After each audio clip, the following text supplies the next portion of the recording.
In the year 1933, Europe stands at a crossroads, its fate hanging in the balance as the shadows of the past loom large over its future. From the windswept plains of Prussia to the sun-drenched vineyards of France, the echoes of history resonate through the corridors of power, shaping the destinies of nations and peoples alike.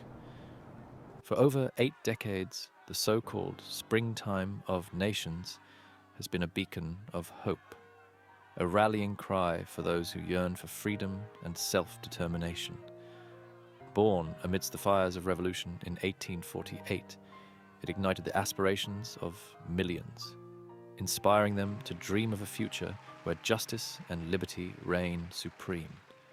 However, as the 19th century gave way to the 20th, the dreams of unity and progress collided with the harsh realities of geopolitics.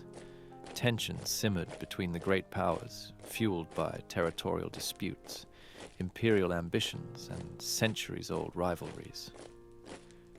In 1871, tensions between Germany and France erupted into open warfare, plunging the continent into the depths of chaos and bloodshed.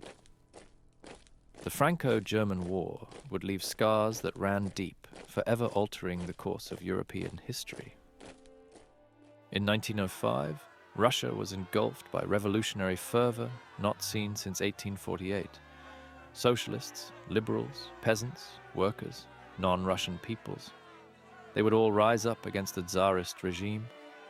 In the end, the empire was brought to heel. Democratic institutions were created. The power of the Tsar was curtailed. The old power of the aristocracy was wiped away. However, much of the non-Russian peoples of the empire broke away in the chaos, thus leaving the looming bear of Russia weakened and demoralized.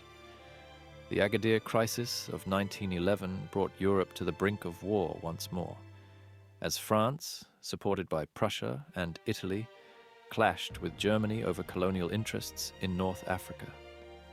The specter of conflict loomed large, casting a shadow of uncertainty over the continent.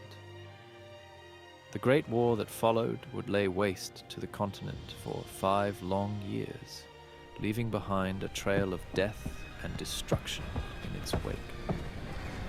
From the blood-soaked trenches of Belgium to the battlefields of Alsace-Lorraine, the fate of nations hung in the balance as the forces of history collided in a titanic struggle for supremacy. In the end, much like it was in 1871, Paris fell to German guns as mutinies and strikes forced France to her knees. In the aftermath of the Great War, the Treaty of Vienna sought to bring an end to the bloodshed, but its terms were steeped in bitterness and resentment. France, humbled and demilitarized, nursed its wounds in the shadows of defeat, while Germany, bruised but unbowed, stood poised on the brink of a new dawn. As the year 1933 dawns, Europe stands on the brink of another cataclysmic confrontation.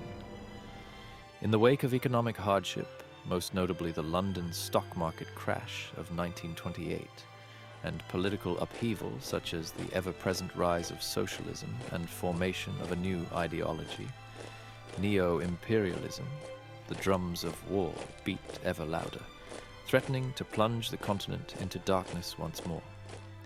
Will the springtime of nations, born amidst the fiery revolutions of 1848, endure against the gathering storm of revanchism and tyranny? Or shall autumn finally descend upon the springtime that the European continent has enjoyed for so long, ushering in an era of unparalleled darkness and despair? Only time shall tell.